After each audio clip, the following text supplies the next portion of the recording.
Howdy, Blue Shepard. Some of y'all have been requesting through email and text for a peek into my gardening and homesteading stuff. Now that I actually have the yard mowed, I'll show you. So I have a don't know the exact measurements, but small garden spot. But you can grow a lot of stuff in a small space. Most people think, oh, I only have a half acre in a subdivision. A half acre is a pretty decent sized backyard, right?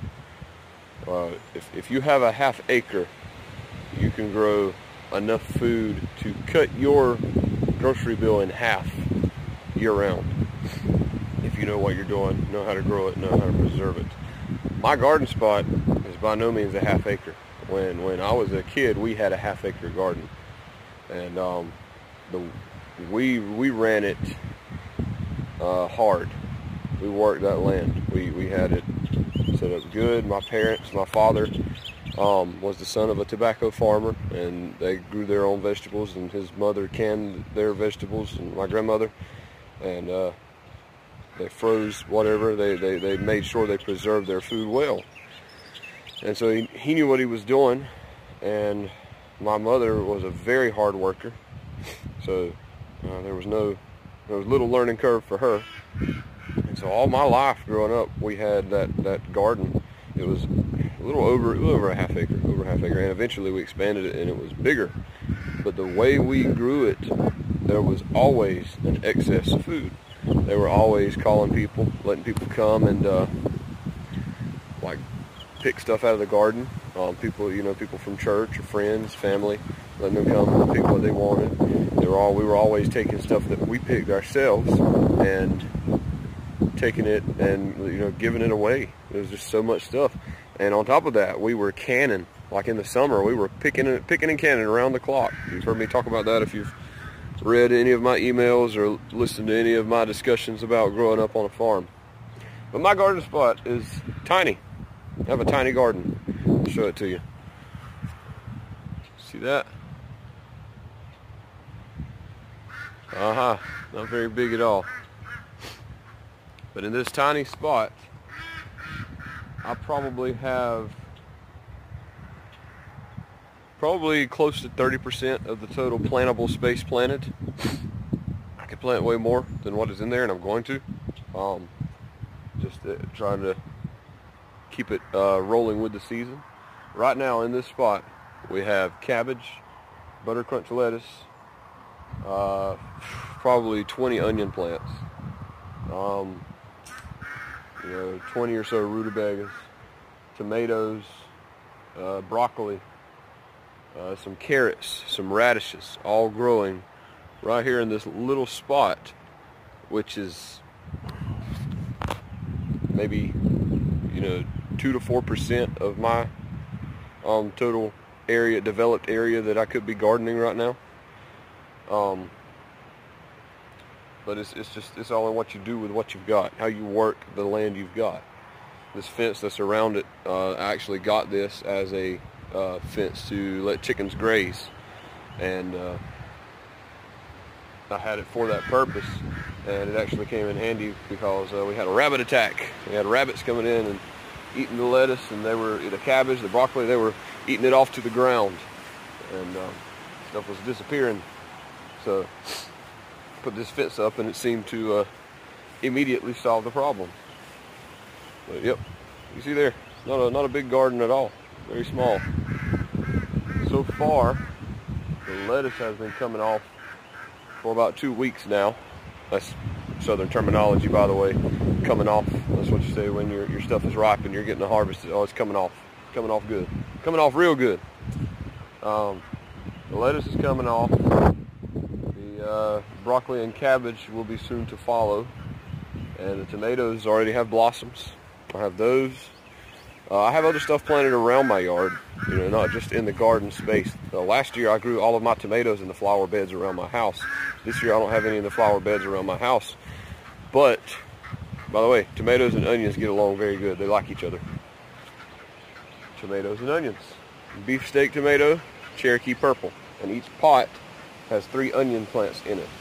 And this mulch around the pot, I have to weed it.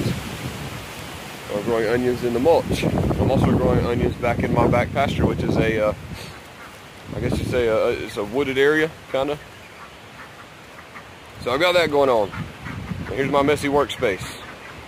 This freezer, for now, is my planting table, right? Where I'm planting everything. Well, I have all my sprouts started. I forget what this is. I think it's lavender and I don't know, some other herb. This is cherry tomatoes. These cardboard egg cartons make great little seedling starters. Cherry tomatoes, okra. No, that's not okra. This is cucumbers. Squash, and then these. One is okra, and one is Blue Lake pole beans.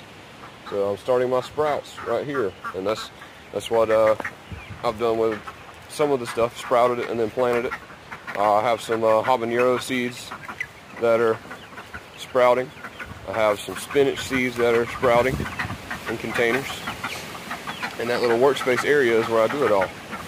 Back here in the edge of the woods in the pasture, here's the pasture.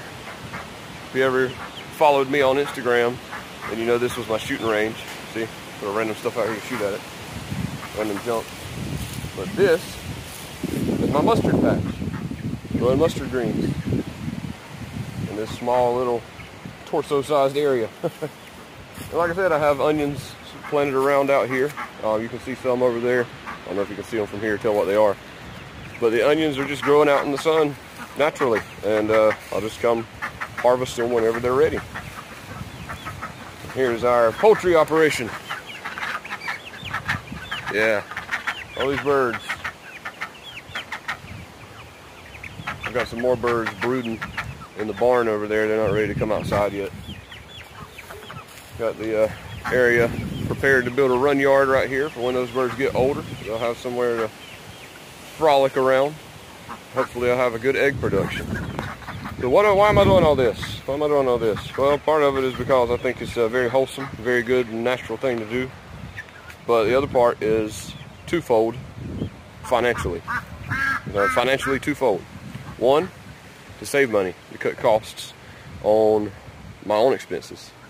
Two, to potentially have a profit. And I say potentially, maybe sell some eggs, some produce, depending on how much time I have in the near future to dedicate to this, and to expand what I'm doing here, especially as my kids get older and they can help with it. Is potentially to get recognized by the county as a farm, which comes with all sorts of other incentives, tax cuts and stuff like that. So there's a whole lot of benefits to this outside of growing your own organic, sustainable food, and that's all of that out there. The only thing I have done is add nitrate to that soil, and that was because it was clay. I've added nitrate to supplement compost, mulch, and chicken feces, and I worked that soil because it was just clay. It was, you know, just hard, mucky clay. But so now I'm going to get to the title of this video: my secrets for gardening. Secrets for gardening. Ever since I was a kid, I've told this before too. When we would be out there in the garden, we'd be planting the garden. My parents, my mother, my father, my brother and I, we'd be out there. Daddy would drive the tractor. He'd make a row. We'd come behind him. We'd poke holes and we'd plant seeds. And as we did that, hang on a second. Let's see if I can sit the phone here. There we go. As we did that, we came and we planted those seeds. My mother would come behind us. She would pray. She would tell us to pray. She'd tell us, y'all pray while we plant these seeds. Pray that God will bless this garden so we can bless other people with it. Pray that He'll bless this garden to bless our family so we can praise Him and give Him the glory for it. And as I planted that garden, as I've done everything I've done around this homestead here, there's a sucker on the tree there, each seed has been planted. And there's a psalm, a verse in Psalms that I repeat to myself over and over whenever I'm working in anything to do with agriculture. I think about it whenever I'm planting seeds, whenever I was working in farming for my grandfather, driving a tractor every day, getting paid. I would think to myself, I'd repeat that psalm to myself over and over and over. They that sow in tears shall reap in joy. They that sow in tears shall reap in joy. When you have the attitude of contrition, the attitude of, use another southern term here, beholdenness, being beholden to God. I am dependent on God for how that garden grows. Like Paul says, one plants, another waters, God gives the increase. I am depending on God for how that garden grows. And depending on Him, it has a certain level of, it has a certain gravity to the process of planting. I'm working, I'm planting, but I'm doing it in sorrow because everything I'm doing might be in vain, and it would be in vain if God does not give the increase. That applies to the rest of life too, like most things. The other thing we did, we've always done, and I still do, follow the moon, follow the stars. The Bible says God gave us the heavenly bodies for times and for seasons, to know when to plant, when to uproot, when to dig a hole, when to build a wall, when to set a foundation.